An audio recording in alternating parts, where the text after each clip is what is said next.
We are gathered here on a beautiful Saturday afternoon, the Saturday of the modern fair of Pennville, the Legion Lions Fair. The parade has ended, and we're here under a lindenwood tree in the front yard of the Maddox house, the oldest house of Pennville. We are met here to be informal in this today, and of course it is unrehearsed. So we older folks may forget a little bit, but we'll try to get something across of the olden times as we have seen it. First, I'd like to introduce those who are going to be with us this afternoon to talk about some of the things that they remember in olden times. I'd like to start with Tom. Well, I can say one thing is I was born right out here on the Doherty place where they live now. And I also started the school here with Grace blocks and being the teacher. Another thing I remember is when we lived east of town one time, I started the school. My first year in school, I come in a horse and buggy. And I'll never forget one time when the wind was blowing that I thought the thing was going to blow over. It was kind of a thrill for somebody young. I don't believe you said your last name, Tom. Oh, well, Tom Elliott. Okay. Excuse me for that. I'm Burnell Hott, and I was born just about as far over in the northwest corner of Penn Township as it could be, just a mile in from Blackford County and a mile in from Wells County. Went to school in a little country school out there for 6 years. Forrest Horn was my first teacher, and Bedford Butcher was my second teacher, and Floyd Lehman was my third, fourth, fifth, and sixth, part of the sixth. And they was going to take the school out and bring us into Pennville in the following years, and Floyd had to go to Angola to school to take some more training, so his wife Lula finished his term out. And so then I came into Pennville the next year. I've been a native of Penn Township all my life, so lived in that place on the country and 2 places here in Pennville. And was in the post office, and that's where the reason I stayed close to Pennville. I'm Hugh Hedges. I was born in Wells County and went to school at Montpelier. In 1924, I moved up to Penn Township. In fact, I moved right across the river, across the swinging bridge here. Went to school at Pennville here, and I always watched this house. I live here. This is my home now, the Maddox home. And I finished high school at Pennville here. Maxine? I'm Maxine Harry. I was born in Pennville out on the old Polly farm. Walked a mile and a half to school and froze to death. That's one of my memories of the hacks wouldn't come, we called them hacks in those days, wouldn't come down and get us, and I just lived here most of my life, been away a few times, started school here and graduated from here, and that's just about it. I'm Bill Edmondson, son of Clarl Edmondson, son of William Edmondson, son of John Edmondson, son of Thomas Edmondson. Means we've been here a long time. The other side of the family just as bad. Name was Paxson. A few of those around. I went to the other country school that was still operating those days. Number 1, they called it, over east of Fayette for 6 years, and came to, well, you were reciting the teachers. Had some common one. First one was Miss Hartley. Must have been Walter's daughter, I don't know. Yeah. Ruth Hartley. And then Lula Roser, then Floyd Lehman, then Nellie Bouse, and then Mrs. Davis. And so I had a bunch of good teachers. I also did in high school. They prepared me to, I came to Pennville scared, just a kid, never been to town hardly. Went to Purdue the same way, but doesn't seem to matter if you get your lessons. Graduated from Purdue, as they say, distinguished student. just to show what can come from a little school. That's the only reason I'm bringing it up. Because we had good high school here. Several of you can vouch for that. Well, that's all. When we get into history, I'll tell more about the Edmondson family aspect. Hey, Ruby. I'm Ruby Crosby, and I was born at the big city of Wall in Jackson Township, Jay County. And it had 4 houses, 2 grocery stores, and a post office, and an apartment above the store. And my first school was at Oakland, and Bert Crow was my teacher.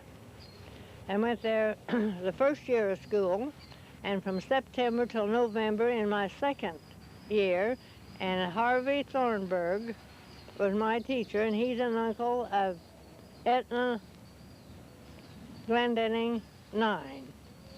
And then we moved to Pennville in November 1908, and I've been here ever since. Graduated from high school in 1919, and I had some good teachers too. In the second grade was Kate Sexton Emmons. Third, fourth, and fifth was Edna Jones. And we went in the new schoolhouse in 1911, and we were in the 5th grade, and as the 5th graders came in the front door, one went north to Edna's room, and one went south, and they went upstairs to Nellie Cartwright. Well, Marshall McCarty and I went in at the same time. So I pushed him south, and I went north because I wanted Edna, and I got her. Then Nellie Cartwright in 6th and 7th, and Bert Crow again in the 8th. And I survived the 5 years under the Carmichael's tyranny rule, and graduated in 1919. Married in the fall of 1919 and spent all my married life in Pennville. And I live down on the corner. We wouldn't know Ruby if she didn't say on a card or something, Ruby on the corner. She's my neighbor. I was born in 1902 in a little house over just south or northeast of the schoolhouse. And my grandparents lived at the same place, same land, that they wanted to build a schoolhouse. And they were having an awful time to get things arranged. The south end wanted it in the south end of town, and the north end wanted it in the north end of town. And in the meantime, we were going to school in a school building down where Butterfield's business is now. And it had been condemned by the state, but they went ahead and had school. And I was an only child at that time, and my dad wouldn't let me go to school in that school, so I stayed out a year. And then the law said that I'd have to be in school if my birthday came any time in the next year. I couldn't wait until I was 8, 9, or 10 or whatever. So finally, we had the CB&C Railroad through here. And we had these country schools out north, one at Fayette and one at Baalbek. And my father considered sending me out, little 7th grade year-old girl, out on the train. Well, my mother didn't like that very well. She had a friend up at Portland, and she had lost 3 sons. And she would be real glad. Her name was Bowman, and she would be real glad to take me in. I'd go up on the train on Monday and come back on Friday. Well, that didn't work out either. So finally, Mrs. A.C. Brown had been married that summer, and she lived just about a half a block from us, and found out I was in such a dilemma, and said she had an Iowa license to teach. And she'd be glad to teach me just take me as a private student. I don't know whether they had to pay for it or whether they school did it or what happened, but anyhow, about that time, John Morgrat was here. That's the older John Morgrat, in connection with the railroad. And he had a son about my age, and if I needed a special teacher, why, his son did too. So he came to school, and we met in the mornings, and just for a half a day. And then Lou Walling had a son who was in the 4th grade. Well, he wanted him to come to the school too. So he came. And so there were 2 first graders and a 4th grader. And then when John Morgrat, the younger one, went home the first day, his brother Paul had cried and fussed and fumed all day. And he wanted to go to school, so Mrs. Brown took Paul, so we had 4. And she was a real good teacher. Then my teachers from then on, well, then the next year, they were building the schoolhouse. And that was my grandfather's house. And so they had an overflow of 6th grade students in the old school building downtown on the main street. And they divided the 6th grade and divided the 2nd grade. And so we went into school in what is now the feed mill down on the same block. And then the 3rd grade, I had the privilege of having Edna Jones. In the 4th grade, Grace Gibble Bloxham. I had her 2 years, 4th and 5th. 6th grade, Nellie Cartwright, and the 7th and 8th grade was Bert Crow. And anyone who didn't have a chance to go to Bert Crow missed a lot. They sure did. Because he was really good, especially when he was reading us a book. And it was pretty exciting, and we'd just run over a little bit and listen to him read the story. I graduated in 1921 from high school and went on to IU, but my money ran out. So at the end of 3 years, I quit, and that was the year the state teachers' exams, that is an exam to be a teacher, were held. From then on, you went in on your credentials. So I was majoring in business, and I had never had a bit of shorthand, but I went in and down at Bloomington, took the exam, was very careful what questions I chose. I think we had to answer 8 out of 10 or something of that sort in the essay type. And I got my teaching license on my examination. And I passed the shorthand just real good. And I wouldn't have known one character from another at that time. So I taught 3 years up at Sydney, Indiana. It was a small school. The town was about like Petroleum, I suppose. And then I went back to school and got my degree. And then I taught at Hagerstown for 8 years. And then I was married. And at that time, married women couldn't teach unless you were a widow. And so I suppose I've been in every school in the county as a substitute teacher. And if I ever meet anybody that looks like they're about the right age and they smile, I speak to them. I think you said everything, but you didn't tell your name. Well, my name is Christine Van Horn Morrow. Okay. My father and mother were Hattie and Frank Van Horn. I'm Marcille Talbert DeWeird, and I was born in Fayette and I went my first grade at the school there. And Almeda Mason Bain was my teacher, and my parents were, as some of you call him, but anyway, Ben Talbert and Rosanna Talbert. And we moved to Pennville in 1913, and some of my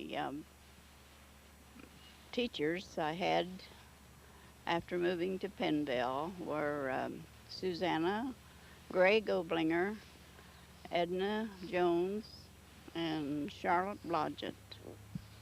And I think I had Bert Crow for one class. He was teaching different classes at the time I got up there. And I've been around Pennville most of my life, I guess. Okay, I'm Lloyd Paxson. I live northeast part of Penn Township, near the Twin Hills. I guess there's a couple of things that I'm kind of proud of. I sleep in the same room that I was born in. And another thing, my wife and I and all of our 4 children graduated from Pennville High School. So we've been around Pennville a few years. The first thing I think we want to do is know a little bit about Pennville. I know we know a lot about it, but maybe bring it out about the previous history. And this that I'm going to read and sketch through was written by Ida Helen McCarty in 1922. And we have in the audience, not on camera, but 2 of her grandsons in the audience today. And I thought this was a real good history up to that time. Pennville, an isolated farmer's town, 10 miles from the nearest railroad, is located on a high bluff on the east bank of the Salamone River. It is justly proud of its Quaker founders, the Samuel Grizzell family, under the heritage left the town by the colony of talented Quakers that came in the new settlement. Pennville is in remembrance of William Penn. Since his origin in 1836, a desire for learning has characterized the citizens of Pennville. The early families were from Delaware, Pennsylvania, Maryland, Virginia, and Ohio. In 1837, the first school was kept by Levi Johnson in the log Hicksite Church, which stood on the knoll, later occupied by the white Quaker Church, by the Arnold and Engler grain elevator. Across the road from this knoll is the old Hicksite Quaker burying ground, and this is located up where the old mill is now, and the Quaker cemetery is on the right-hand side, as I understand it. Pennville's second school was a log town cabin, where now stands the residence of Lee Gibble, and this would be in the southeast corner of Pennville. Hiram Gregg is best remembered of all the teachers of this school. Later, he became a noted nurseryman, and it was he who planted the trees along the long lane leading up to the Penn Township School of today, also the evergreens and the fruit orchard of the present school campus, and the great apple orchard now owned by his son Warren Gregg, west of the school building. But the third school, the white frame building that stood in the center of town, was the foundation on which rests all later history of the place. In 1872, a 2-story brick building replaced the white frame school. At that time, this was considered a fine structure. For 39 years, it was the glory of the town. This school operated from 1972 until 1894 without a commissioned high school, although many high school subjects were taught. The first graduating class of the new commissioned high school in 1894 consisted of 5 members. The very remarkable statement concerning the little village is authentic. Coming as it does from the records of Indiana University, Pennville, Indiana, sends more students to schools of higher learning than any other town of its size and population in the states of Indiana or Michigan. That's quite an accomplishment, isn't it? In 1911, the old brick was torn down and many loads of its material found itself linked with a new race, a new age, as Kipling would say, the modern Penn Township School on Hiram Gregg's Hill in the western part of town, which is the present site of our school building off to the left of us here. Here from the laboratory window, one may gaze eastward across the town and see the rise of ground where once stood the first log meeting school nearly 87 years ago. What a volume of history has folded back in those interesting years. A large gymnasium and basketball hall built entirely by students under the direction of former Super O.B. Carmichael, stands a few rods south and west of the school. The building will seat 400 people. And those of you who remember the white building, the white frame building, was the old barn. Yeah. I didn't realize it'd seat 400 people, but I guess it did. They packed them in there. I don't know where they put them. It sure was shaking the wind. But they did have a balcony. I've sat up in the balcony with my back bent many times to see a ball game. Okay, everything in Pennville centers about the school. Here are held all the teachers' meetings, entertainments, theatricals, debates and spelling bees, musicals, moving pictures, lectures, speeches, basket dinners, and many other occasions intended to bring patrons, pupils, and teachers together.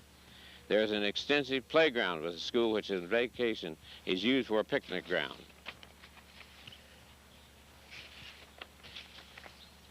The town of Pennville is somewhat over a mile long, north and south, and 3/4 of a mile wide. The main street is a state highway, Richmond to Fort Wayne Highway. There are 12 miles of paved sidewalks in the town. And I think we older people can remember when those sidewalks were good, too. They're not deteriorated like they are. But we can't find them now. Right.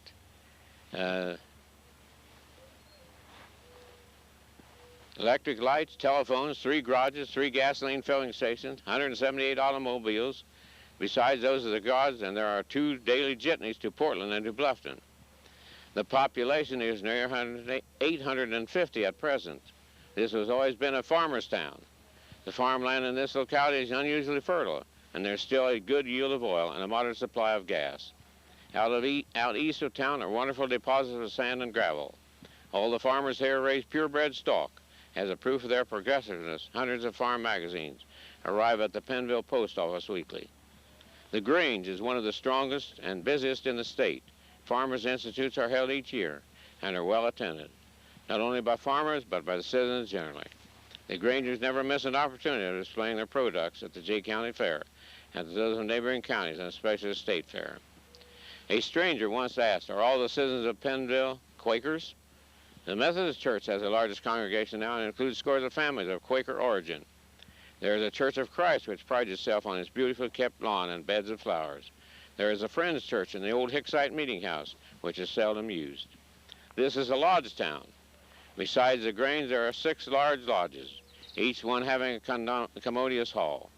The social activities in connection with these lodges draw people within a radius of 10 miles, and it is a town of many clubs. Besides the Latin Club of High School, the Sewing Club, the Good Time Club, there are the HODS and the Avant clubs. None of these are federated. In a town, if a town may be judged by its private libraries, then this one need not fear the most critical inspection, for Pennville citizens have taken much pride in the selection of books and home magazines.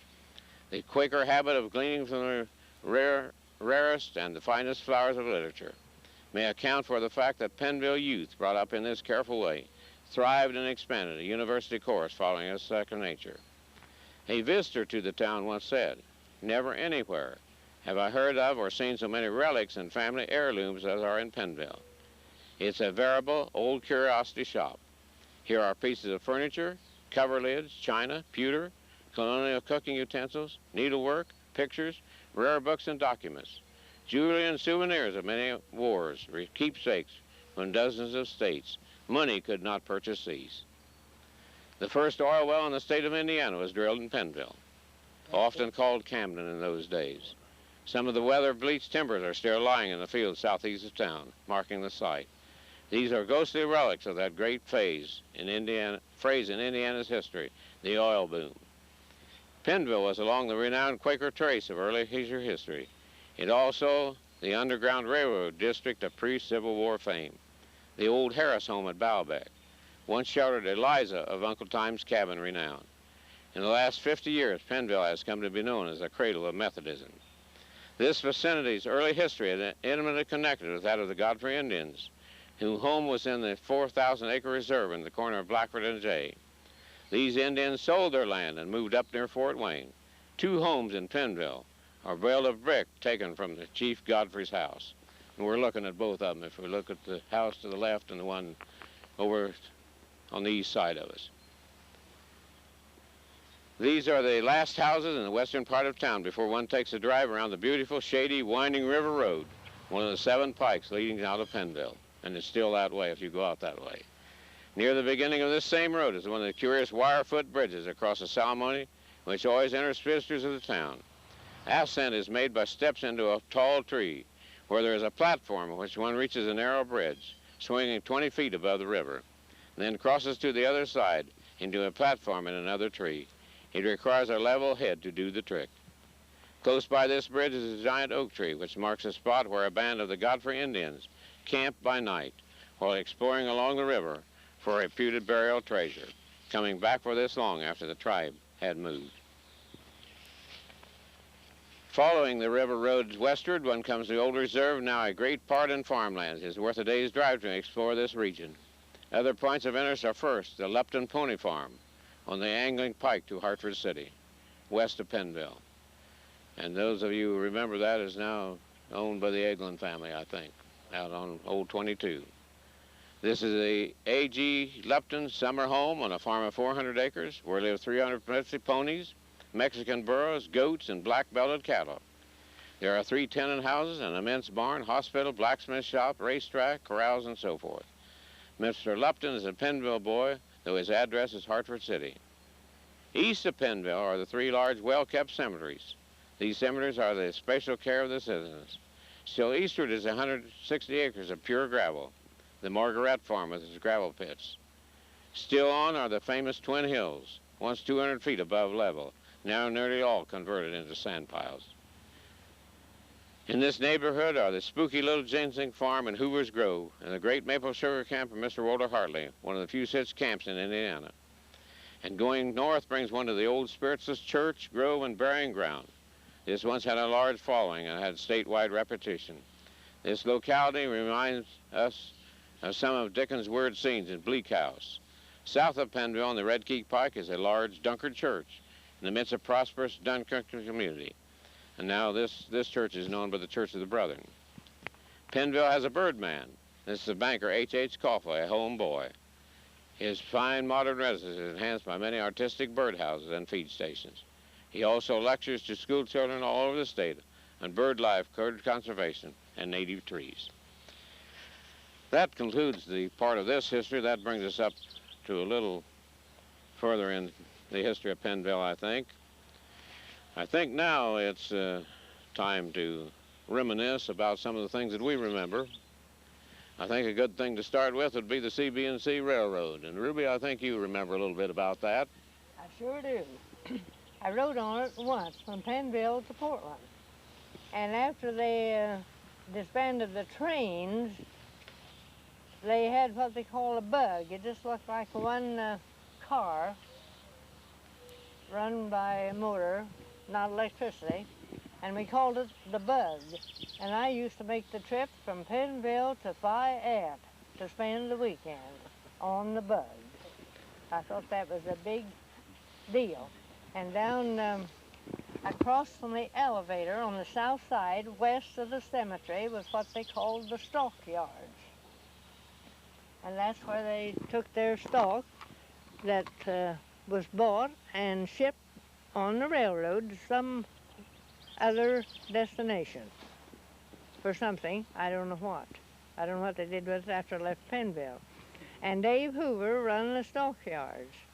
And Eleanor Hoover used to come in umpteen times a day to help down to the stockyards.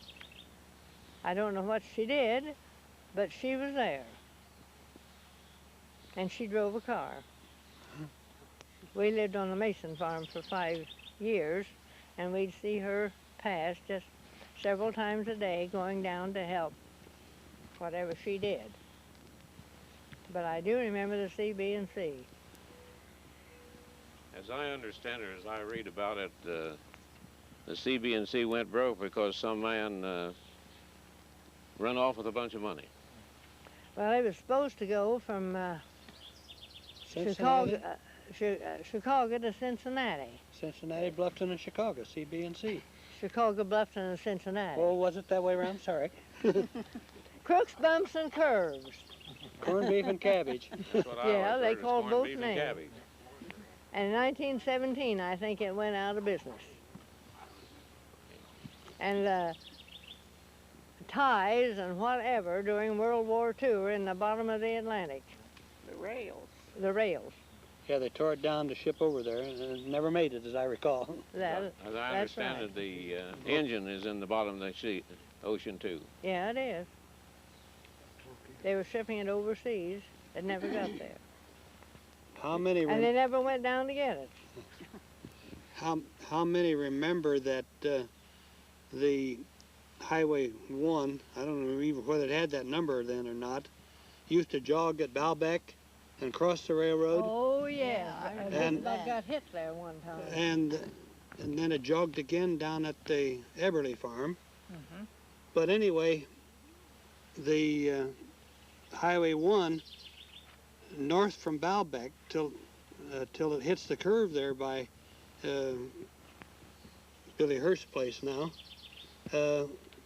that was the CB&C roadbed for that far up till you come there, and it took the cut through the woods. They straightened the highway out from Baalbek north till it curved there instead of jogged.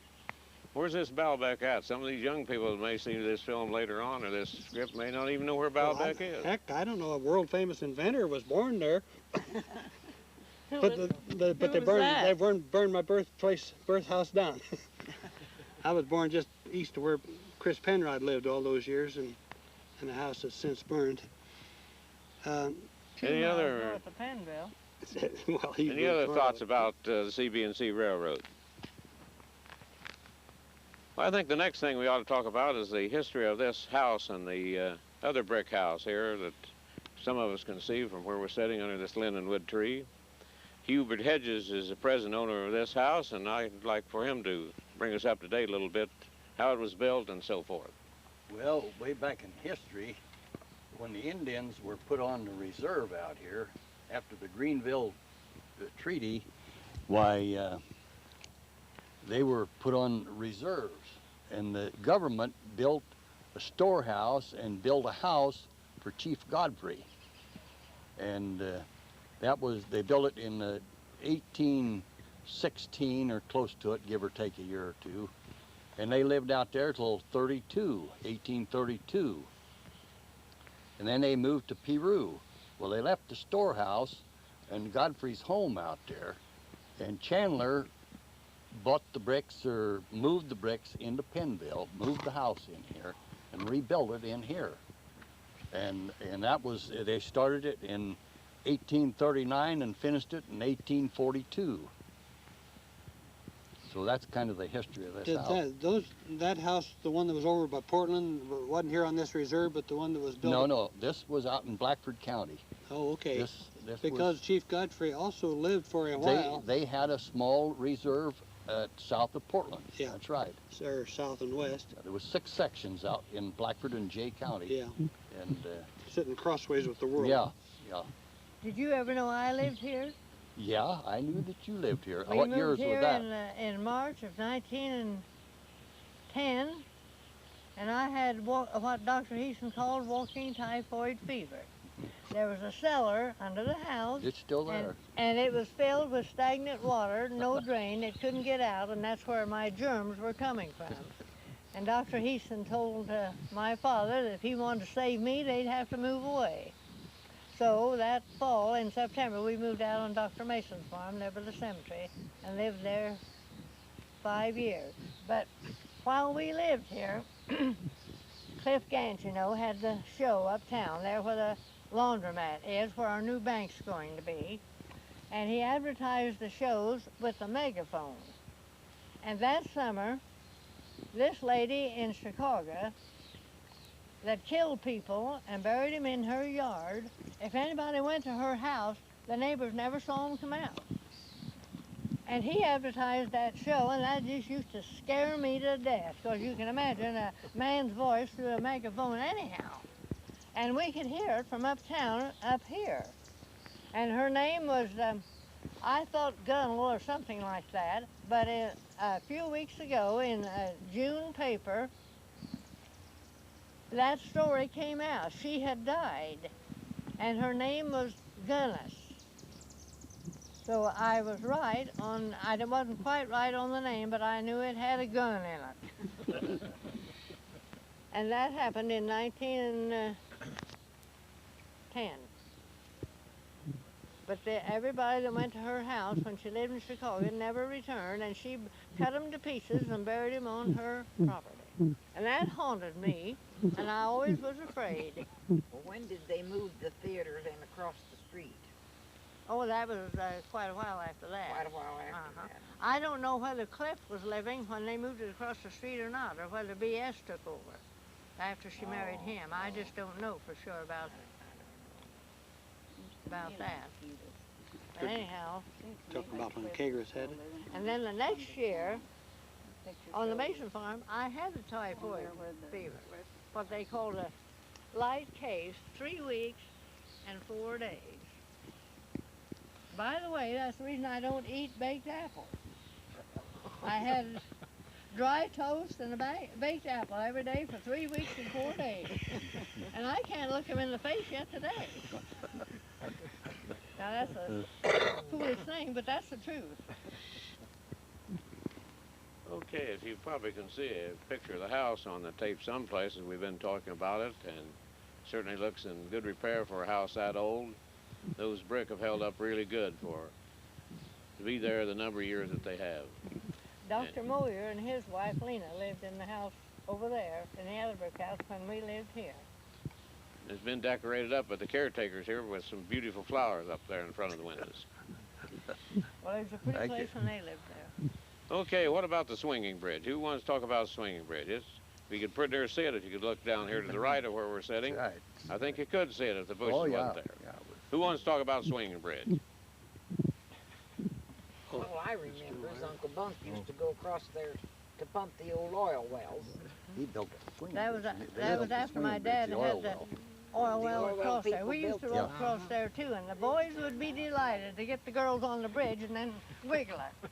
Of course, it had guardrails on either side. Cables is what they were. And it was fun to walk across, but you had to be kind of careful. And I've got pictures of us taken on there, which are nice. Not on. Let's not forget those mics and hold them up so we can hear. That's the reason the That's swinging better. bridge was built. The All oil right. I'm not well used to over here. micing. Okay, They built Christine, you the- had something to say about the swinging bridge.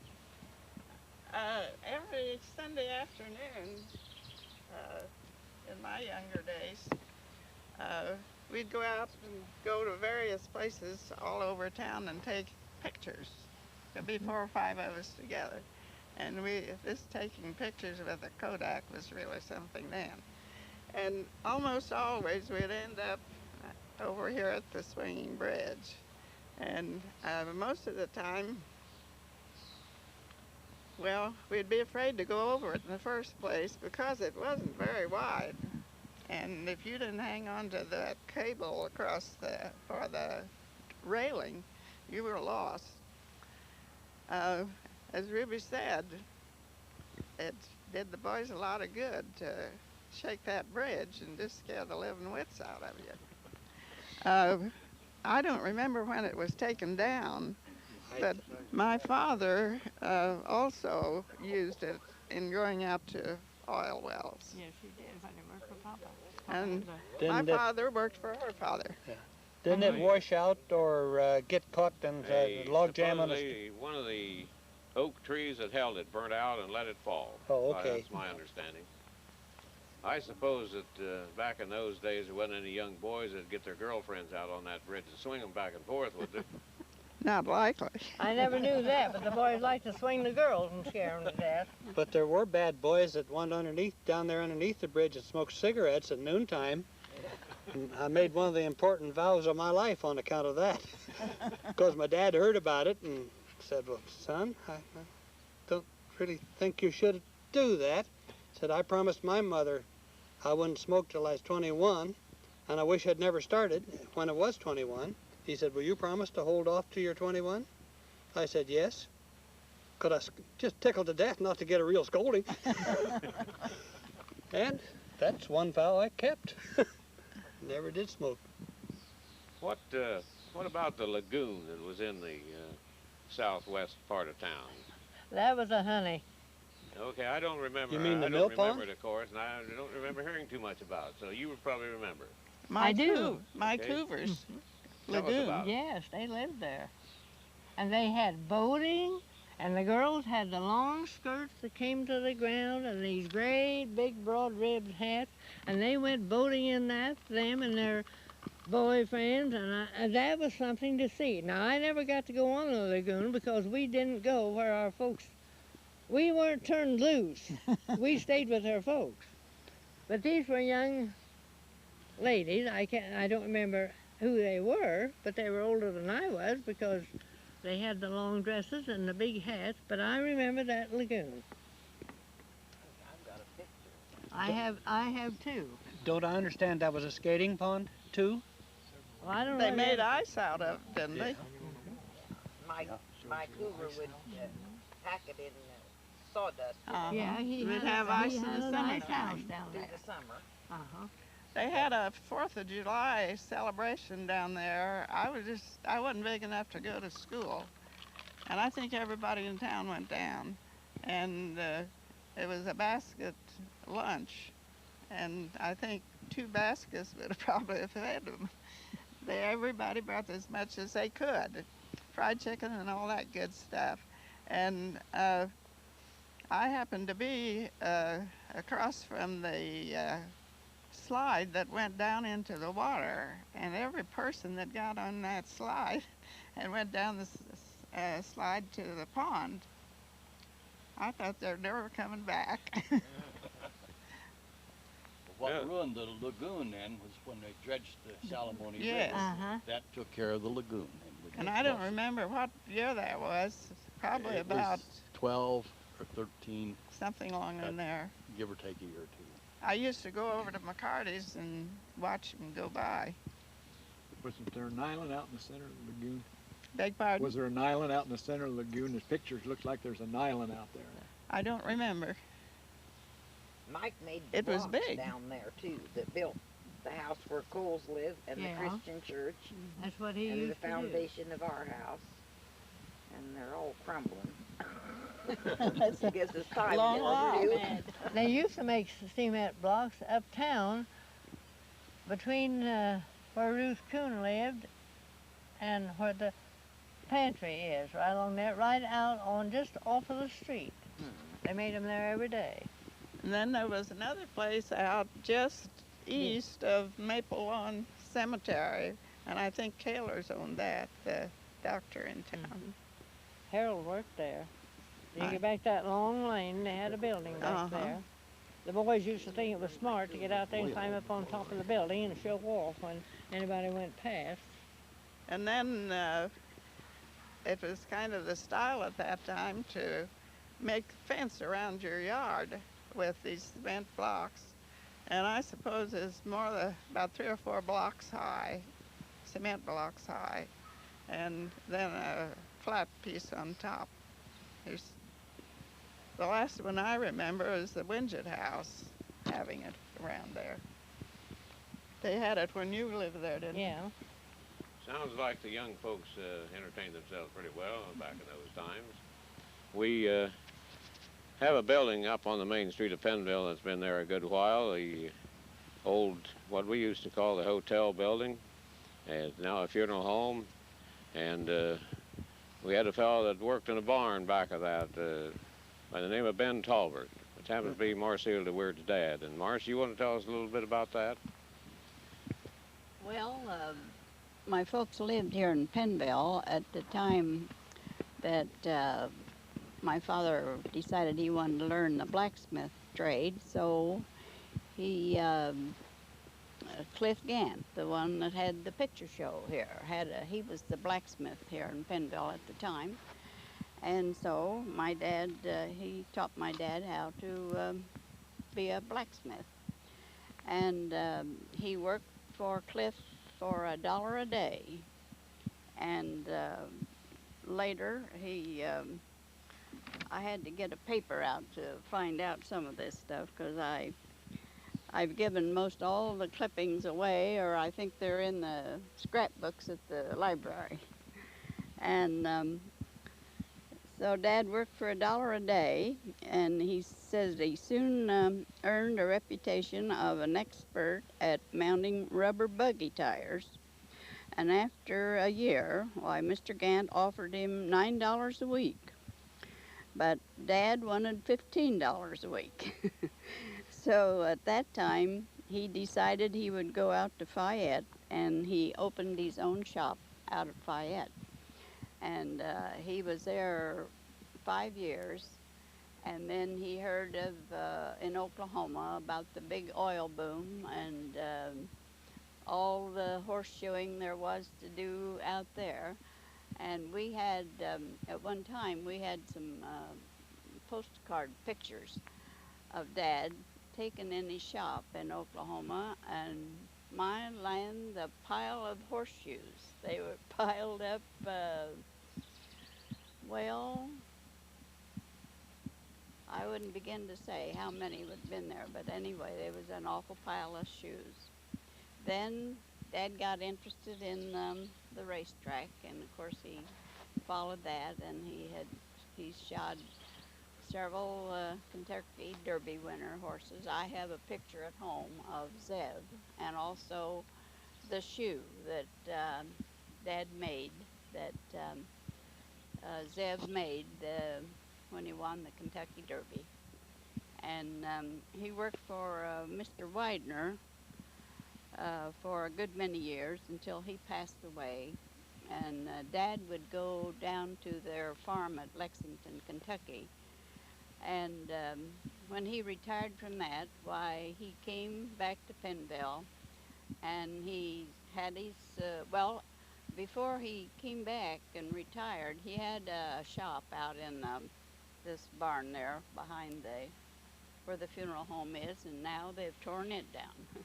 And but he had a trip hammer and his anvil and everything out there, and he would swedge out plates to take back to the racetrack with him. He'd come home for a few weeks or a week or 10 days or something, and he'd swedge out plates that all he had to do when he'd get to the racetrack then was to shape them and fit them on the horses. And but then when he retired, why, he still worked out there in that shop, and he went around, and people brought their riding horses in for Dad to shoe, and he done sharpened plows, and he thought he retired, but he worked harder after he retired than he did before. And he was still shoeing horses the day that he had his heart attack, and he passed away on the 9th of May in 1959, and he's buried up here in the cemetery, and he has his anvil. We have his anvil on his grave. And he was 83 when he passed away, and he had shod one horse and put 2 shoes on another one the day that he had a heart attack, and he lived just about a week after that and passed away in the Jay County Hospital. I'll add a small personal note to that. My Uncle Del Edmondson drove him around to some of these places to shoe horses, race horses. Yeah, well, he was with him the day that he had his heart attack. He was, huh? Mm-hmm. I can add another note to it, too. After he retired and came back to Pennville, the horse owners down at the track in Lexington, Kentucky, they sent the molds of these horses' feet to him through the mail, and he would make the shoe after that mold, and then he would mail them back down to them. And he was kept pretty busy in the mail, and he'd send these packages. He'd have the paper, and he'd get paper, but he'd have them wrapping them up out there in the shop, you know. But they went back, and the horseshoe went back down to there for the horse to be shod down there then. But he knew the mold and knew how to make a shoe, and I thought that was pretty good. Worldwide reputation is pretty good, isn't it? Right. One statement Morris made there, I wonder is true with the rest of you. She made the statement seemed to be busier after he retired than he ever was before when he worked. Is that that statement kind of hold true as you retired people? We went down to Florida. We went to Florida one winter and was down there about a month while they were racing at Hialeah, and we'd take him out to the track in the morning, and he'd get all the horses taken care of, the ones that had to be taken care of, and he had the rest of the day off. And when he was in the shop down here, why, he was out there all hours of the night. I think some of the neighbors got a little bit tired of hearing that trip hammer and hearing the anvil going kind of late at night. He was also a pretty good doctor, too. I went down there one time to have something sharpened, and I was in there, and I'd gotten poison ivy. And I had poison ivy all up and down my arms, had that white lotion on it when I went in there. And Ben says, "What's wrong?" And I said, "Oh, I got in some poison ivy." And he said, "Well, I got something here to take care of that right away." And he said, "Just a minute." And he went back someplace, and he brought out a bottle with a cork in it, and he went over and run that bottle down where he dips the shoe down in to cool it. Slack tub. He gave that to me, and I put that on there that night, and just about a day or two, I didn't have any more poison ivy. Just dried it right up. So I always knew where to go to get poison ivy medicine. Well, that probably had scientific knowledge involved with it.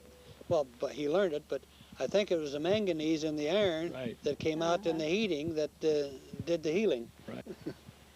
Yeah. Well, the building that I mentioned uptown still stands. It's a funeral home now. It was a hotel at one time. Yes. Living quarters. It was a nursing home at one time, as I remember. Yes. So My folks bought it of Ralph Yance. So it's, and of course, when it was first built, it was I think Dr. Kaler built it for people to have a place to stay when they had patients over in the hospital there. I see. And then it was a funeral home. Frank Straley had a funeral home up there. And then Ralph Yance and his family lived there, and my folks bought it from Ralph Yance, and then we rented as kept roomers. And Lloyd was one of our customers. I stayed there a few nights, yeah. Yeah. More than a few nights, Yeah. a few There was weeks. Masonic Lodge there, too, one time. Yes, Up on the up top on the floor. third floor, they had Little the little peephole. doors, had the little things in them, or you Still- had to give the password. Still there, too. Yeah. I noticed one day when I was up If there. I'm not mistaken, that's where Branstedter's store used to be, department store, and they had a millinery department, and Mother told me that the lady that was in the millinery department was Lottie Brady, Yes, I expect it was. Would have been. and that was before any of this other. Okay, we got 5 minutes till break time here. Let's. What about the 1932 fire that destroyed part of the uptown part of Pennville? Oh, heavens. Oh, that was awful. That was in 31, 31. Yeah, where the KP building burned. 1931. I think you'll find out that was the 11th of July in 1931. Is that right? That sounds pretty positive. Well, I've got it on record. I had a 1932 someplace I'd got it. Well, That's that close won't enough. be right. There, he's got a picture of it. I was away at school in 30 and 31, and it burnt one of those years. Oh, they was in 31. And the home union burned the 8th of December in 1908. And that was a whole block. It sure was. Never saw such a big hole in my life. I never did either. And that was in December, so we moved in to town in November. It's just about Christmas time. 19th of When I December. get, Pearl told asked me one time when it burned, and I told her. She said, "Well, that's right. How'd you know?" Dorothy was one of the first No, her birthday was the next day. I remember. Well, I remember I was upstairs in bed, sound asleep. My mother had gone to the fire, and then she got to thinking, what if I'd waken up, which wasn't very likely. She came home, and I thought it was Lemon's barn. I was looking in the mirror in the dining room. That was quite a fire for that time, wasn't it? And Pennville Oh, didn't yes, have it very was. large fire equipment, and And the dynamite in the hardware exploded, and the people carrying the buckets of water couldn't hear for a week. And all they had to take care of it was Bucket brigade. chemical pull wagon, and when they turned the water on, it blew all to pieces. And that had been for Mont Peter's Fire Department, we wouldn't have had any Pennville left. They run the truck right down to the river and pump the water out of the river and put it out. Well, we had just a closer hotel that there was, we were carrying water from clear, I think we had to get it, the lights were off, see, of course we had electric pump and all, but we had to carry water from the pump in the backyard and clear up there to keep throwing it on the roof, because it was just, we thought it was going any time. Well, they had things in the building on the east side of the street loosened so they could be taken out, but thankfully they didn't have to. That was something else, I'll tell you. Talking about water, how many can remember when they used to take the sprinkler wagon up and down the street on Saturday night to lay the dust? Lay the dust. Yeah. How many? All of us? And No. they even used to sprinkle the brick streets in Portland. Oh. And they go clickety, clickety, click down the street. That fire burnt the post office out there when Delming Horn was Yes, postmaster. he They was were a right on the postman. corner. Yes. It was right on the alley. Come clear to the alley, and that's as far as it got. That's a picture I have here. Yeah. It got down below, burnt on July 11th, 1931. It's got here 12:30 a.m., so I don't know what time it was. Now, you'll believe me when I tell you it's July 11th, don't you? I did when you said it. Well, what year did they pave the street? 1922. 1920. 22? 20? I remember it. Well, Jim was a baby. And we pushed a baby cart, and it was heck to get across the street. Yeah, well, I thought I could remember it, and I wouldn't remember it in 20, because I was born in 18. For some reason or other, 22 stuck in my mind, but if she says so, it's probably 1920. I certainly remember it, but that's when the last of the Twin Hills disappeared. That's when they cut the trees out of the main part of town. Yes. That made people unhappy, didn't it? Yes, it sure did. When I was a kid, they had a row of trees down each side of the street, and the business people would take their chairs out and sit under the tree if they could stand the dust. Yeah. When they didn't have any customers, they'd spend the time out there in a chair under the tree in the shade. That was an ambitious project. They paved it a mile out of town each way. I mean, out from the business places, just to make it easier for people to come in and shop. And the yard up there where Papa built the house, where Mike Bartlett lives now, that is dirt. They cut down the hills on State Road 1 and dumped it there. And that's 1920. So the house was built in 19. Huh, okay. Been a lot of changes since then in town, I'll tell you. You talked about the Twin Hills, but it went on for several years after that. Well, but they used almost all of one hill to pave that street. Yeah, because I hauled gravel out of there after I graduated out in 34. Well, I did too. I hauled all the sand for... But it wasn't hill anymore. We were getting it up below level. Jake Timmons' house out there. Speaking of the Twin Hills, did you ever hear the story that Jim Hurst told? No. Somebody was going through town, and that's when he had the livery stable down there where the library is. And they stopped there to find out where the Twin Hills was.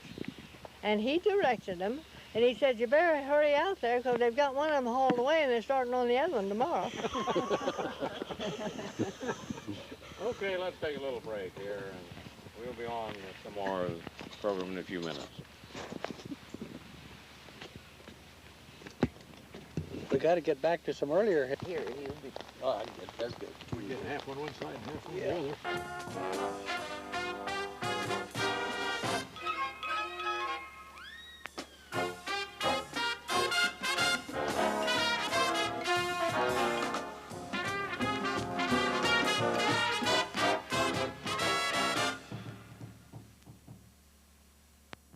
Here, you be... Oh, that's good. We get half on one side and half on the other. And get the eaves dropping just right. Yeah.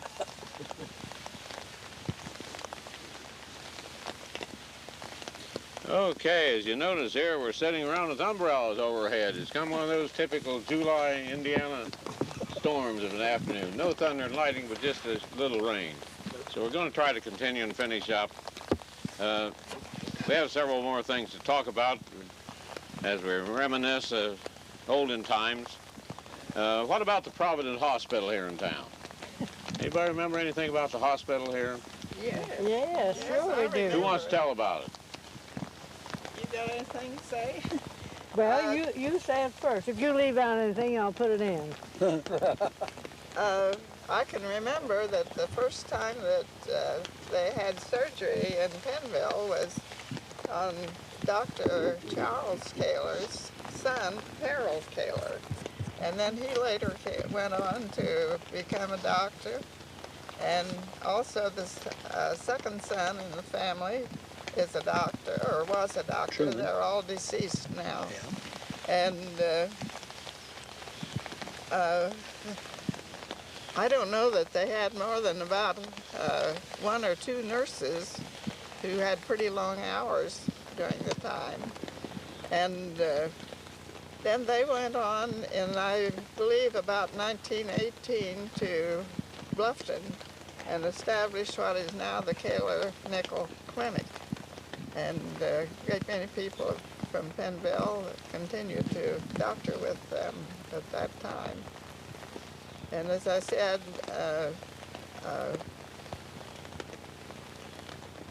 Dr. Charles Kaler was the very beginning of the Providence Hospital here. And I guess now it's being restored in some fashion or another, and I don't know anything about that.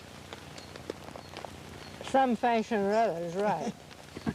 It hasn't been restored, although they did promise to put some windows in, and I think they have put in a few.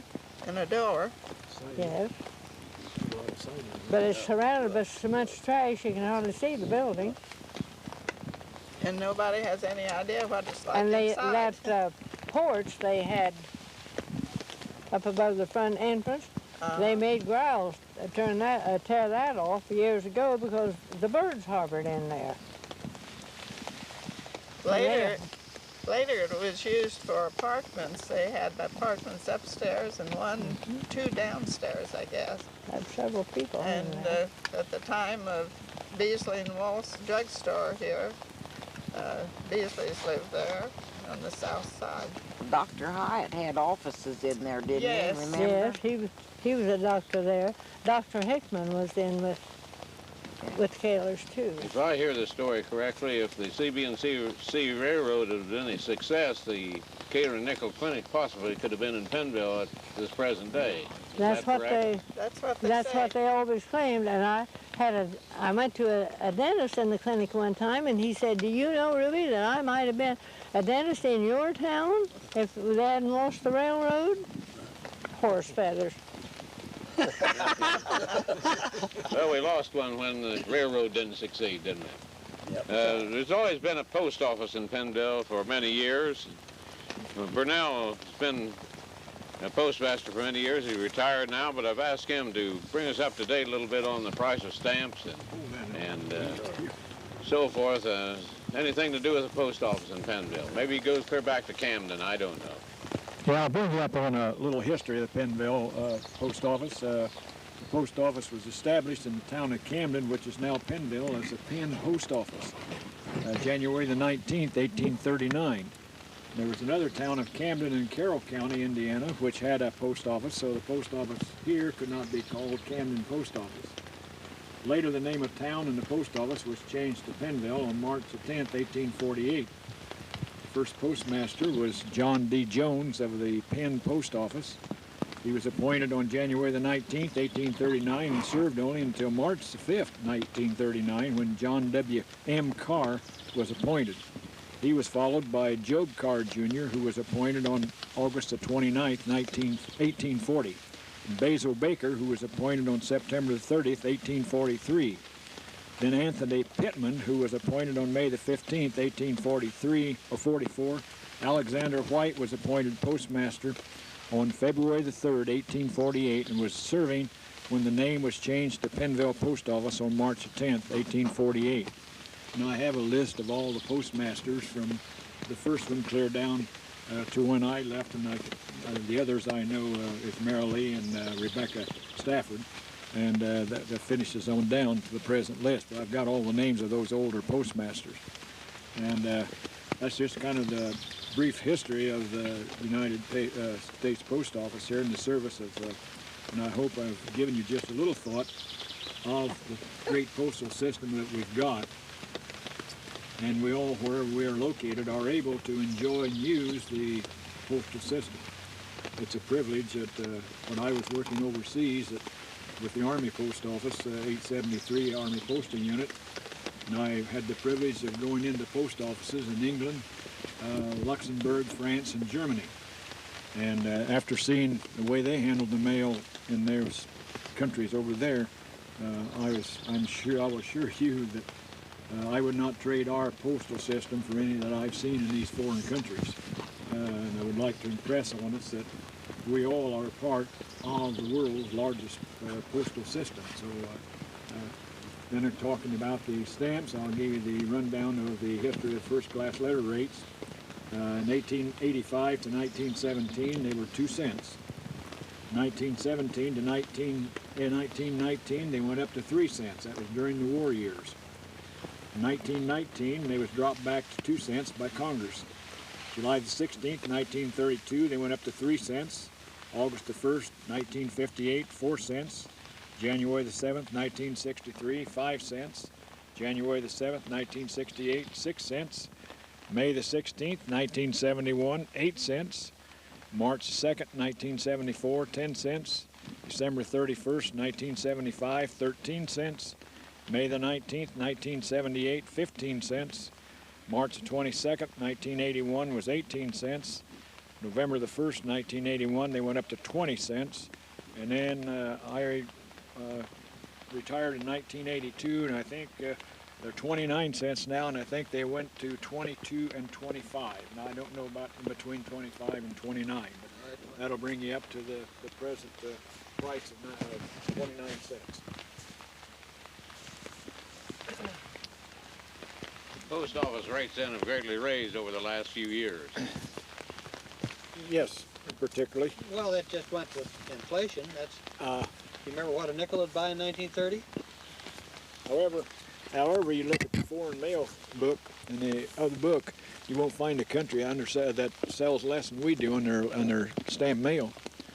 We're the cheapest one yet on sending mail. You look at your foreign money and what your countries and what you have to pay for them, they're higher than we are. But you say, it's went up. Sure, it's went up.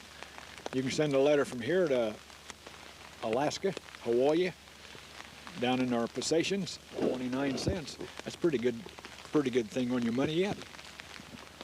I don't like for it to go up, anybody else, but just speaking of thinking what happens that you can send that clear across like that. Most of it travels airmail now if it's over 200 mile. So you get airmail rates for your regular rate. If it's over so many miles, it'll fly. So really, we got a good system. I'll stick up for it. Well, you can't complain about the cost because it didn't think that cost more money. Money is smaller. That's right. But when I was born, we had a Baalbek post office and a Fayette post office. In fact, I had. Post office. Yeah. In fact, I had the boxes out of the Fayette post office down there in the Pennville post office. Remember the square doors, aluminum, looked like aluminum boxes? They came out of the Fayette post office when Walter Ropp ran the store out there. Got out of there before it burned, huh? Right. We haven't said too much about the township outside of town. We have a show place up east of Fayette at about 1.5 to 2 miles of a round barn, which Tom Elliott owns. Tom, do you want to say a little bit about that round barn? You just don't see those every place. Well, that one's in fairly good shape, I'd say, for the years it's been there. It was built in 1908, and it's kind of an odd thing to have to, you couldn't hardly get anybody if you needed shingles on the roof. Nobody wanted to get up there and put any shingles on it. And then we had a windstorm a come along and took enough of them off, then we had to get the whole thing shingled. And I think it was 2 years of getting that done before they really got it done. But yeah, it's a unique thing. It was good for when they had dairy cattle in there. They kind of give you a lot of more room when you had the milk behind, and so they had quite a water system out there at one time at that place. The wind pump run all the time, and they run water into the house upstairs into a tank, and that way they had just pressure, standard pressure, you know, from just a fall from upstairs down to a sink that they used. And when that tank would get full, though, up there, they had a water line that went from there clear out to the barn into a pretty good sized tank up in the hay mow. And they had that thing insulated with straw and hay. And that way they had running water down for the cattle and below. But when that tank got full, it overflowed to a big tank outdoors. So they had quite a modern system for back then in a way. I don't know, round barns I don't see too much advantage to them otherwise. Only looks. It's quite a... We have a lot of people stop down there along the road and take pictures. We've seen it listed in some farm magazines. We didn't even know they were even taken, but we'd happen to see magazines that they were in. And of course, Patty was telling me it was on the one down here in the library now. Okay. Does anybody remember when to call your neighbor? You would ring a long and 3 shorts? Yeah. Long and 2 shorts? Yeah. 108K and 118J. That was ours and Grandpa's. Does anyone remember when out in our area we had what they called the clothesline? Yeah. Yes. That was a telephone system installed by the neighbors and run the voice through the wire fence. We had 2 telephones at one time, one on each wall, and I can remember when my mother, somebody on the clothesline that didn't have a Pennville phone would call in there and have her call somebody in Pennville. She had a receiver in each ear. She would relay messages. I don't know how far that clothesline went, but it was a neighborly. Can anybody It enlighten put me? daggone near over the township and all on one line. That's a little hard to get in on. Yes, that long and 3 shorts, everybody heard it and everybody listened, didn't they? Yeah. Or did they? Most people did. Most people did. You caught up on the township news that way, didn't you? That was quite unique. Good That in is the up time in of town, an illness, too. too. You could get the news to your neighbors. And then I think most of us can remember when the telephone office here in Pennville was upstairs in one of the buildings, and Mrs. Bradford was a telephone operator, sat there and you'd dial and she'd plug that into different numbers. She spent many years up there as telephone operator for Penn Township. It used to We be. also have an active library. Any more on the telephone system before we It go on? used to be across the street from, well, just about where the car wash is, just east of that. Just That about. was where the first telephone, Andy Parks had the telephone to start with. Okay. And Joe Corey had a grocery store on the corner. We have, over the years, had an active library in Penn Township and Pennville. I've asked Patty Jo Voto, our present librarian, to come on camera and tell us a little about the building that we're in now, the new building and so forth, and about those. Now, if you use Marce's mic there. I'm Patty Votaw, and I've been in the library since December of 1984. The library was organized in 1895, and then it was established under law in 1899, and is now under the 1899 law with the provision of the finance in the 1947 law. The first library was in what they called the Brown School, and you people probably remember more about that. It's was located on North Street in the block where the mill, present mill, the Pennville Mill is now. And then it was in the house of Dr. Grizel, which is next to what is Butterfields now. And then it was in the M.B. McCarty building, and it was also housed in various rooms in the high school, and that's where I began to remember it, when it was up in the school. In 1975, it was moved downstairs in the gym of the present elementary school, and it was there until December 13th of 1985. It was there 10 years. And then it moved into what we hope, Burnell, is a permanent home, right? On the corner of Union Street and North Street. And this is a block house, which was the former home of Estella Bradford. Her son inherited the home at the death of Mrs. Bradford, and he, living in Arlington, Virginia, did not need the house, and so he donated it to the town of Pennville and the community for a library.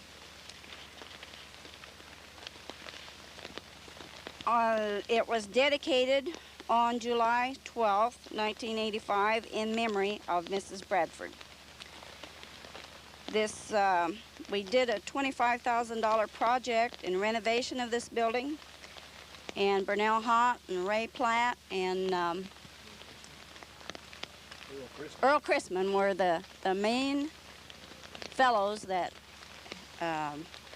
of the steering committee that renovated this building. They simply took the insides of the house out, threw it out, and started all over again. So we have a beautiful building that now houses the library, and the donations was raised from the alumni of the high school, from organizations of the community, all by donations, and from people of the community. And have I left anyone out? You didn't say Earl Bradford's name. Businesses. Earl Bradford. Earl Bradford's or name. William Bradford. Well, it's Bill Bradford's son. Right, but his name is William Bradford, and he now goes by William. Well, that's right. He's William Earl Bradford. Right, Okay. uh-huh. So when I said William Bradford, that's who I meant. Quite musicians. He still lives in Arlington.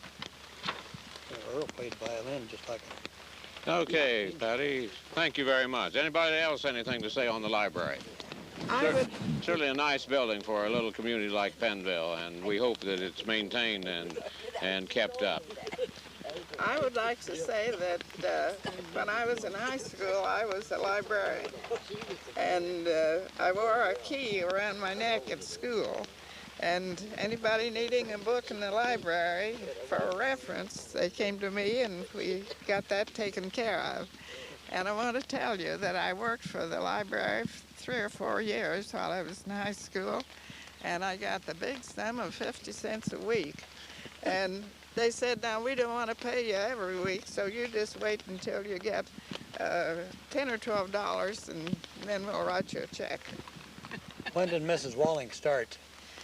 Well, she might have started just after I left. I'm not sure. She was there when I started in 26. I know that, but I don't. Maybe you'd been there for quite a while. Well, I left in 21 in the fall. It used to be up in the assembly room on the east. That was where I started, and all 3 years that I was working, it stayed there, and then went down in the middle room on the first floor. Had a room all to itself. Yeah. The population of Pennville and Penn Township has not changed much over the years. And there's a name that has been associated with Penn Township for many years, and that name's Paxson. And of course that's my name, but there's a lot of others around. We all descended from practically 3 brothers of a family of 14, and all the Paxsons in our area are a little relation. The 3 brothers were Isaiah, Benjamin E., and Joseph J. And the Edmondson family, which Bill is a member, is connected to 2 families because his mother came from a Paxson family and his father descended from a Paxson family. As I understand it, from Isaiah and from Joseph J. Am I right in that?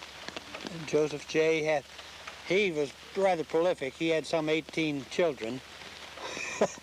But our ancestors were from the first family. Benjamin Franklin Paxson was the hunter for this big family, and then he was a teamster, you might say, not present-day teamster, somebody who drove a team and hauled things for other people. And one of the things he did was haul some black people from the Harris place to Fort Wayne, and got stuck in a ditch, trying to get out, and a couple of Southern planters came tearing up. They're chasing some slaves, and they asked him if he'd seen any runaway slaves. Well, since they had been put in before daylight in the false bed of a wagon load of wheat, he, being a Quaker, couldn't tell a lie, but he says he hadn't seen them. And so they helped him get out of the ditch, and they drove on to catch these slaves that were supposed to be running on ahead. The Paxson family, Joseph J. was the one who delivered the mail in early times from Greenville, Ohio to Huntington. And he would leave on a Monday morning, and it took him 4 days. I believe it was a space of 84 miles that he drove, and there wasn't no bridges over the creeks or ditches or anything, and they had to fight off wolves and different type animals, but it was I think it was on horseback. Horseback at the time and teams at the time, as I understand it. Horse and wagon at times. But even after he carried it for several years, his sons did likewise, and I believe the sum was $340 a year, some such as that. So you see that that was quite a job, wasn't it, carrying the mail. Now, I've kind of begun to run out of things here. I've got 2 or 3 more things I can bring up, but anyone got anything to bring up here that your remembrance that you want to get in on this tape before it rains us out, clear out? I really would like for her, that thing you read at first that said the people here came from Maryland and Pennsylvania and Ohio. Well, all the ones that came to Ohio were crew hopping from Pennsylvania, or maybe Maryland, and there, as that did emphasize, they were mostly Quakers, and that Samuel Grizel that you mentioned found and marked out particular choice pieces of ground for people to come to tell them, this is what you want, come here and settle. Then, well, the Edmondsons and the Paxsons, quite prolific, but Goes and Woods, and then all these German names that you'll find in the cemeteries out here were Pennsylvania Dutch. Those are German names. They came to William Penn's colony in the early time of the colony. Swartz and Stultz and all those things. Would anybody be interested to know the locations of the post office and years ago? Sure. One time it was down in the Butterfield building, right at the north corner, and Alfred Hyatt was the post office, or was the postmaster, and that was during the flu epidemic, and people walked to the post office after their mail, as we do now. Most of them drive, but in those days we walked, and you stood outside until he got the mail put up. There was no congregating on the inside because of the flu epidemic. And you stood on the outside until he got the mail in, then he'd let you in. You came in and got your mail and you went right out. You didn't stop and talk. And then it used to be in what we called the Ruth Kuhn building on the east side of the street. And that's where it was when a local person robbed it.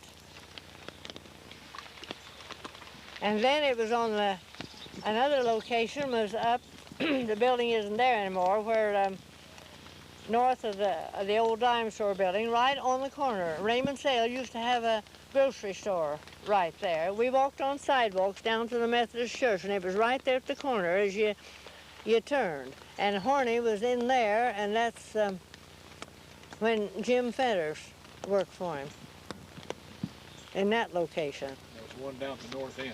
Or the south end? No, that was at the north end. Of the square. Now wait, South end of town. Horny wasn't the post office. Horny wasn't the postmaster. He was when it was on the alley when it burned. Yeah. But this was just at the end of the block. As you turned to get down to the Methodist Church, it was right in Had there. a pump on that corner, didn't they? Yes. Everybody congregated there to get a drink. Yes. I had hitch racks too. It was there. It was in that same little building before they moved over to the present building too. I think it was. Yeah. I think that was Yeah. the last move they made. I don't know how long it's been where it is now, but it's been a good many years. Lyman Thomas, I think, was postmaster when it was over there before Oh, they yeah. moved over to the one where it is Well, now. Irene Black was in there a while, and Celia Edmondson was in there a little while. But they Earl didn't Sell last was long. in there. What? Earl Sell was in there. Postmaster. Yes. Before Horny. Just before Oh, Horny, yes. I think, Uh-huh. I happen to have a copy of the Pennville Booster from June the 20th, 1940. The reason I have it, there's an account in there when my wife and I were married. Yeah. But looking through that, you could buy things a little cheaper at that time. McCarty and Bowman store had 3 packages of drink for 10 cents, new potatoes 29 cents, 3 pound of bananas 16 cents, and 2 pound of oleo 25 cents. White shoes special was $1.29. How many remember McCarty Bowman store? Yes, sir. You didn't go in there and I pick knew up it. what you wanted. They waited on you. Yes, We're happy to do it. that's right. Ted Emmons had a And you had grocery some at that time service too, there. didn't he?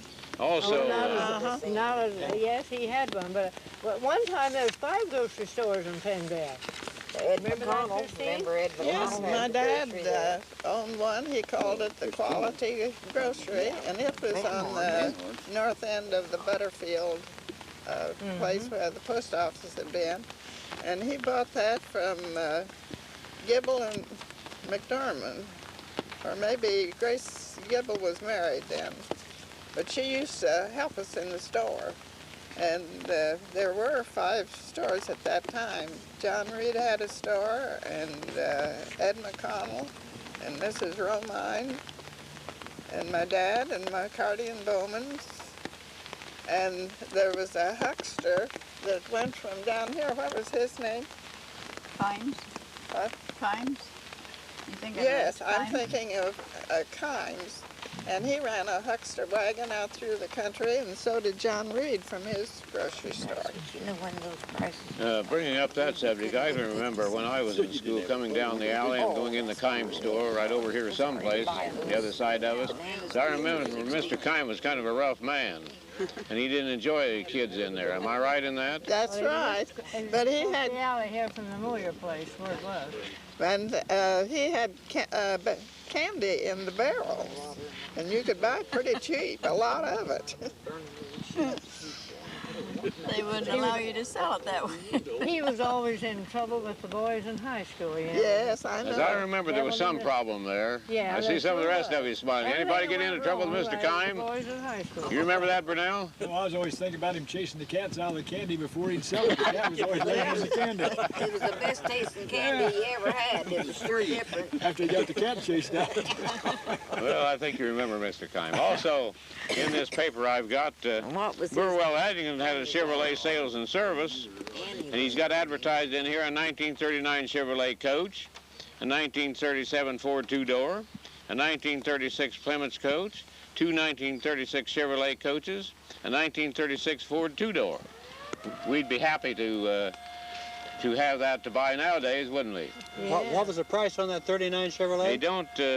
They don't give his prices. It's just his ad, where he's got them for sale. I bought one new for $800, but not there. Well, Jack bought a new Chevy Also, in 1940 of Burwell for the $600. Pennville Oil Company had 5 Firestone Imperial tires. They were life protector tires, size 616, for $51.25. All 5? 5 tires. Well, you think about what that'd be in present day money, that'd be about $1,000. Yeah, but your wages then was about That's what I say. $10 a week. I mean, Yeah. if you's lucky. Lucky to get That's that. really, Yeah. that's why I'm trying to say how expensive those really were. Yeah.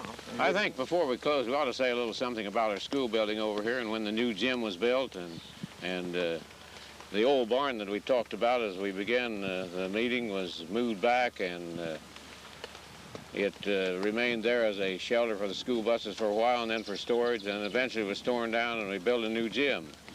Now, I played a little basketball, or tried to, and we dressed in the bottom floor of the high school building and hightailed it out the door and went out to the old gym and played basketball.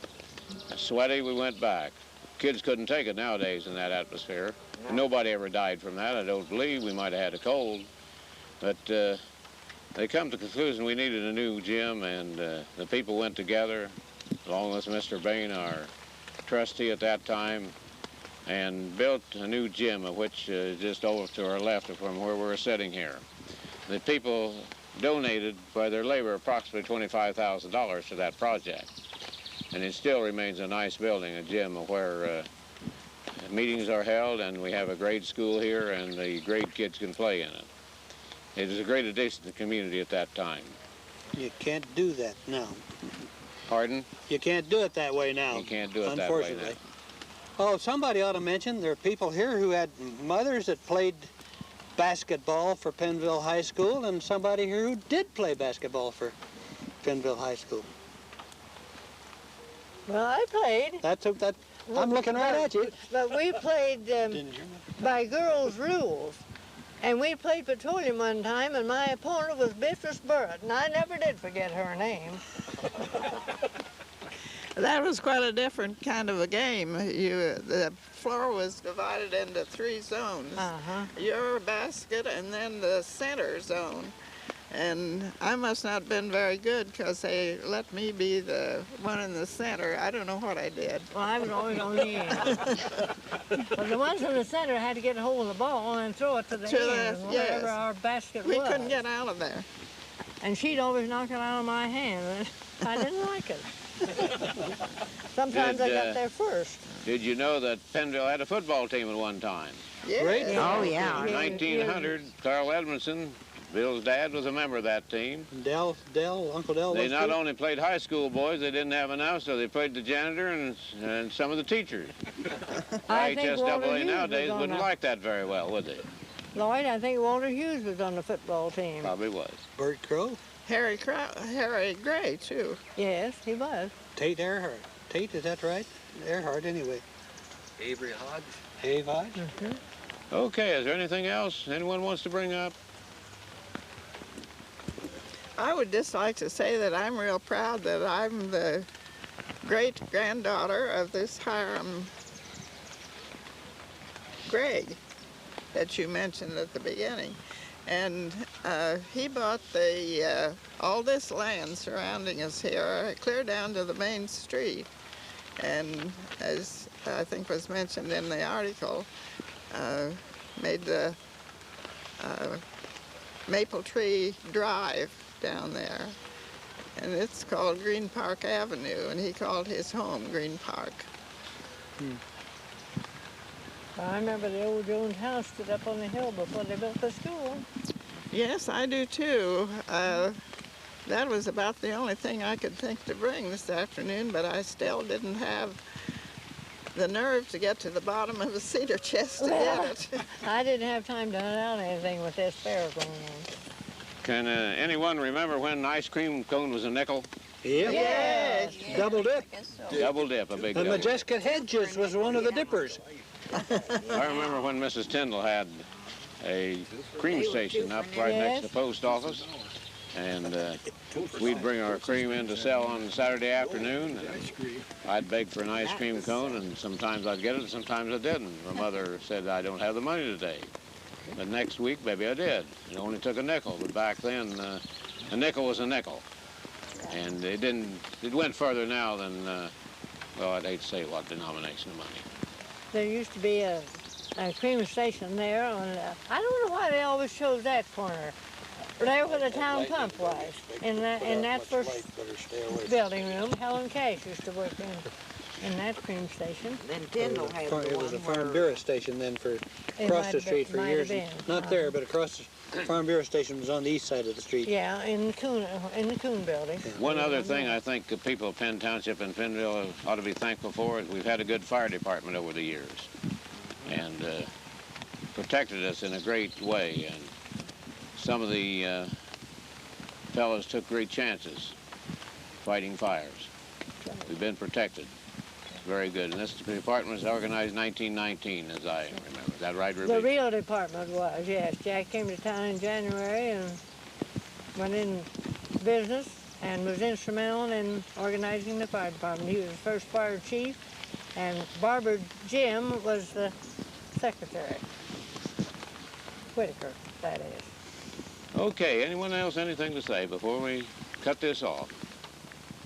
If not, I think it's been a privilege to sit out here, even in the rain, and talk about these things, reminisce a little bit. It's been fun. I think we're all proud to be a part of Pennville, and most of us raised our families here. Many of them didn't come back to be a part of Pennville, but I think they're proud they graduated from Pennville High School. And I hope this tape brings out a little bit of what Pennville is and what it has been, and I hope it continues to be a thriving community. It, of course, kind of hurt us when we went to a countywide school consolidation, but we still have a grade school here, and we hope it continues that way. So with that, I want to thank everyone that has participated in this. For the boys from the Portland, I don't want to say Portland, but it's Jay County High School that has taped this for us, and everyone that's participated. So thank you much. I think we ought to say just one more thing about somebody that did something very important back when I was in school. John Winget got his feet together and a lot of energy and whatnot and published the first school annual, I think. I think that was the first one, the Pennant, he called it. That was No, 1916. there were annuals before. There's a This was then a revival. Yes, it was a revival. In 29. I have one of the 1916.